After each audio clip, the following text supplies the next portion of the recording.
Hi mga bayan karista at katrokis muli.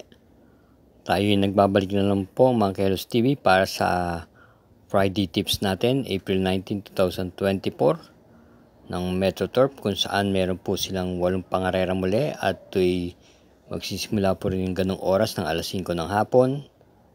Hindi man lang gaano pong kakapalan ang pagkaka-line up, pero kahit paano marami-rami rin po. Bueno, sa punto-punto, tayo'y magsisimula na rin po kagad at aking pinapaalala lang po na gabay lang po ito ha. Inyo pa rin mga kursunada ang siyang masusunod pagdating sa takilya. Tena po. Karera number 1, start po ng first pick 5. Ito po ay isang 3-year-old and above maiden race at may distansyang 1,200 meters. Start time is 5 o'clock p.m. Meron po tayong 8 kalahok dito. Ang ating pong pampremera rito ay numero 4 Chiller na muli pong rendan ni BJB Galleta. Ito po ay dumating po ito ng segunda pwesto noong April 12 kay Sun King at madalas po ito nasa timbangan ng mga nagdaan mga takbo niya na ipipacing po at pwede pong iparimate. Samantalang panigunan natin dito yung number 5 Amazing na papatnubayan naman ni GMS Torque. Kaya muli ang pili po natin sa karera numero 1, pampremera ay numero 4 Chiller at panigunda ay numero 5 Amazing. Karera numero 2, start po ng winner take all, races 2 to 8, distance is 1,200 meters. Ito ay isang class 5, split group 5 for non-placers at meron po tayong 6 na kalahok dito. Ating pong first choice dito yung kalahok numero 3, Magnolia Ashley na papatabayan po ni JB Bakaykay. Ito po ay naipipacing at na quinto pwesto po siya ng pinakahuling takbo niya noong April 12 kay Muni Maniman. Ating pong panigunda rito ay numero 5 Baywatch na isa sa magdadala po ng unahan. Ito ay papatnubayan po muli ni si Eladvin Kula at pang-anim po dumating noong April 9 kay Salmon Lake. Pero meron po siyang takbong dumating po siya ng tersera pwesto noong March 2 kay Chef Cat. Kaya ang pili po natin sa karera numero 2, pampremera, numero 3 Magnolia Ashley, panigundo numero 5 Baywatch. Karera numero 3, start po ng Pig 6, races 3 to 8. Distance 1,200 meters, ang class 4, group 16 to 21 split with 8 entries. First choice yung numero 2, Meliflus na papatnubayan po muli ni RJ Tabor. Ito po yung may angkin tuling at sa akin palagay siya na rin po ang magdadala ng marcha rito dahil wala naman masyadong katulingan dito na kanyang makakalaban. Ito po ay dumating lamang po ng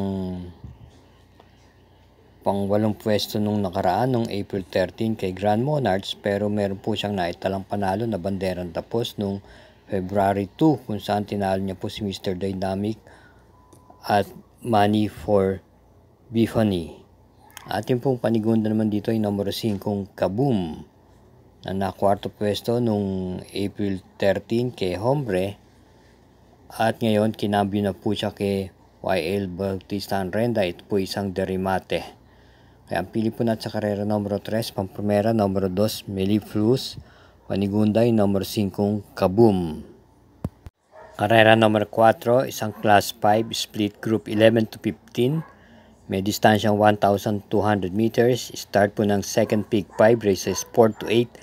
Meron po tayong 8 kalahok lamang dito. At ang ating pong pampremera rito yung kalahok numero 6 Meghang Maxine na muling rerendan po ni JB Bakaykay. Ito po may angkin remate at pagka minsan meron din po itong tuling na naiuuna. Ito po yung huling nanalo noong April 7 kung saan tinalo niya po si Bontay Shore. Atin ang panigunda rito yung numero 1 Don't Stop Believin' na siguradong nasa unahan at na pang-anim na pwesto lamang po ito nung April 14 kay Don Pedro at may naitalang panalo nung March 19 kung saan tinalo niya po si maaasahan at Money for Bifani. Siya po ay muling renda ni AB Serios. Ating pong panersero dito yung number setting Limon Sudan Falls na isa pa rin matuling sa arangkadahan. Papanubayan ni CB Ardonia. Ito po ay dumating ng tersera pwesto noong April 7 kay heavyweight.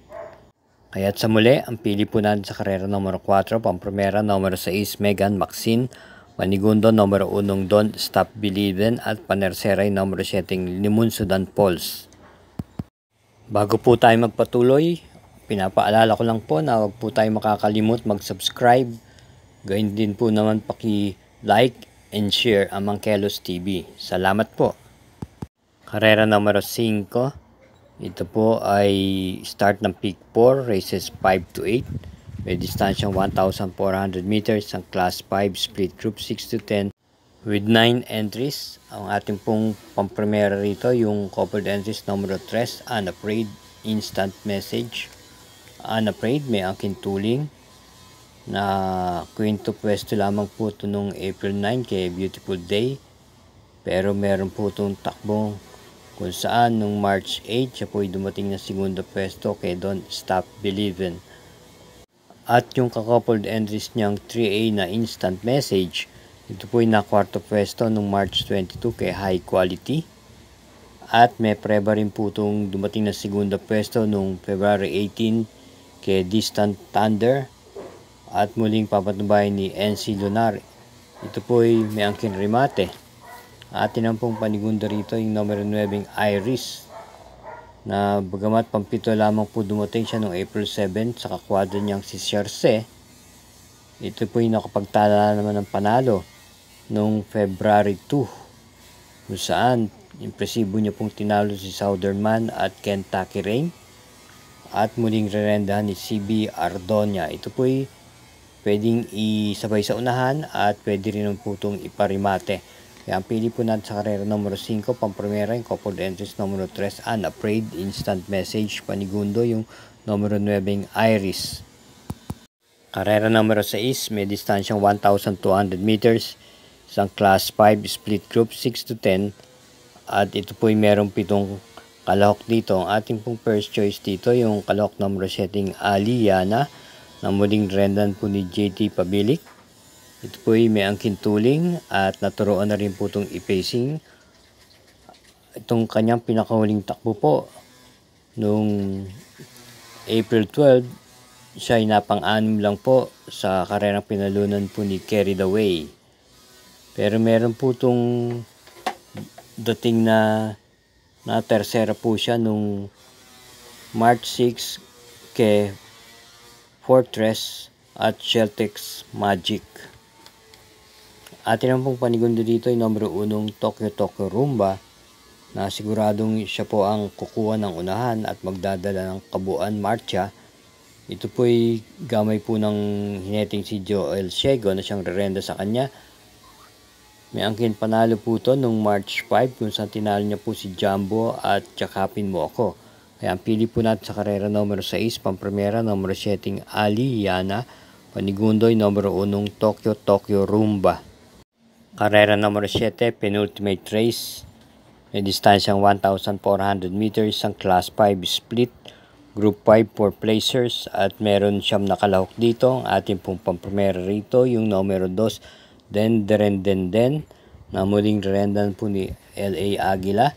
Bagamat pangit po ang kanyang pinakita nung pinakahuling takbo niya nung April 12, kung saan walo lamang po siya dumating.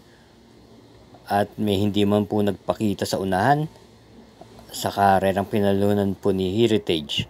Ito ay may angkin pong panalo noong April 3, kung saan tinalo niya po si Great Angie at Red Hawk. Ang atin pong panigundo rito ay numero 5 Let's Shine, na muling rerendahan po ngayon ni AP Asuncion. Ito po ay nakwarto pwesto noong April 10 kay Red Hawk at Lord Louis.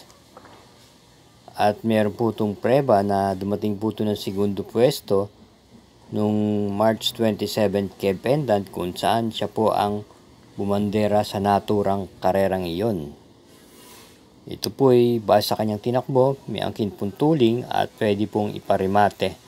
Atin pong panersera rito yung number 6 I Love Mati na isang derimate, papanubayan po ni RJ Tabor. Na kwarto pwesto lamang po ito nung March 31 kay My Dad Bogart. Kaya dito sa karera ng numero 7, pamprimera, numero 2 Den, panigunda yung numero 5 Let It Shine at panersera yung numero 6 I Love Mati. Karera numero 8, Last Daily Double. Ito po ay may distansyang 1,400 meters, isang class 5 split group 6 to 10. Paratingan po ito ng winner take all, pick 6, pick 4 at second pick 5. Meron pong 10 kalahok dito. Ating pong pamprimera yung kalahok numero 9 Cristiano na muling rerendahan po ni CL Advin Kula. Ito po ay nasigundo po nung April 3 kay Stand in Faith, isang derimate. At may naitalang panalo nung March 24 kung saan tinalo niya po si Prince Arman at yung kakwada niyang I Love Mati.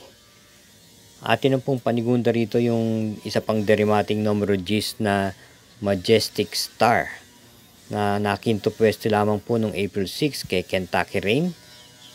At nung March 6, ito po ay nasigunda naman kay My Diamond. Same rider pa rin po, regular rider niya si JD Calagos. At panersera naman po natin yung number 6 Early Bird na bagamat pang 11 lang po dumating nung April 6 kay Kentucky Rain. Siya po ay meron ng pong panalo na itala nung March 22 kung saan tinalo niya po si Bukawi River Town at Compassion. Same rider pa rin po, Mark Alvarez po ang rerenda. Kaya ang pili po natin dito sa huling karera, numero 8, pamprimera, yung numero 9, Cristiano, panigundo, yung numero 10, Majestic Star, at panersera, yung numero 6, Early Bird. Okay mga katrokis at sambay ng karerista, hari naway makatulong po itong ating mga giya sa ating paglilibang at hinay-hinay lang po at iingat din po tayong sa ating pag-uwi. Thank you again for watching. Hanggat sa susunod lang po sa Sabado at Linggong pangarera. Salamat po.